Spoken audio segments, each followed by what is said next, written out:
मैं SP Singh, principal Shri मकरंद Singh inter college Kalan, Shahjahanpur, आज कक्षा 12 के विद्यार्थियों के लिए भौतिक विज्ञान के प्रथम चैप्टर के दूसरे वीडियो में मैं आपके लिए वैद्युत क्षेत्र और उसकी तीव्रता के व्यंजक के बारे में समझाऊंगा। सबसे पहले हमें ये समझना होगा कि वैद्युत क्षेत्र किसे कहते हैं। तो वैद्युत क्षेत्र किसी बिंदु आवेश के चारों ओर का वह क्षेत्र जिसमें कोई अन्य आवेश लाने पर वह आकर्षण अथवा प्रतिकर्षण के बल का अनुभव करता है, वैद्युत क्षेत्र कहलाता है।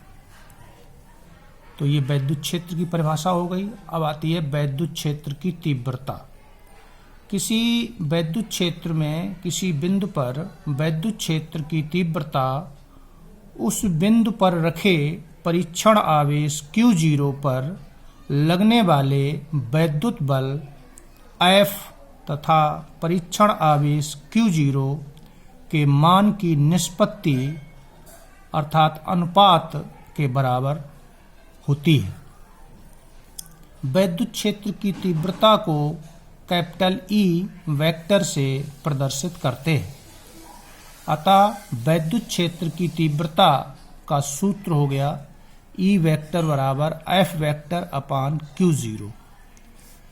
वैद्युत क्षेत्र की तीव्रता एक सदिश राशि है। इसका SI मात्रक न्यूटन प्रति कूलम होता है।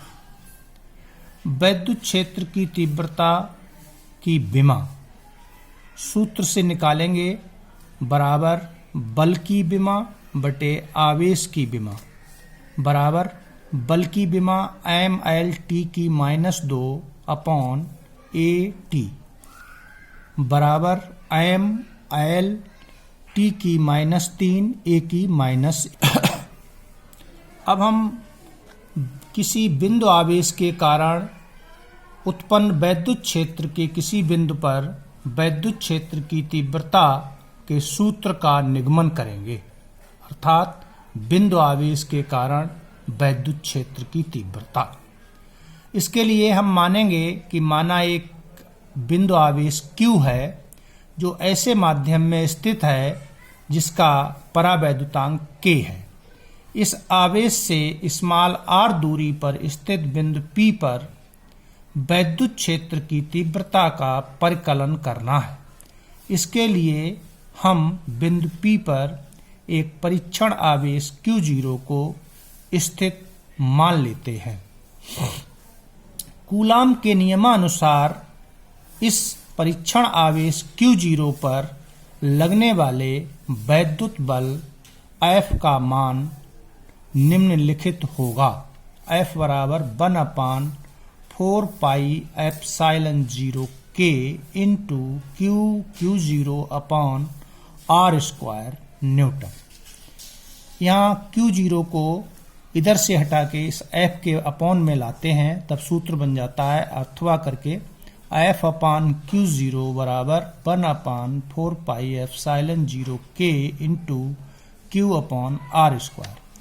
परंतु परिभाषा वाले सूत्र से हम देखेंगे तो F बटे Q0 बराबर E वैद्युत क्षेत्र की तीव्रता होती है। तो यहाँ पर ऊपर वाले सूत्र में F बटे Q0 के स्थान पर E रख देंगे, तब सूत्र बन जाएगा E बराबर 1/4 pi epsilon 0 K into Q upon R square, मात्रक हो जाएगा न्यूटन प्रति कूलम।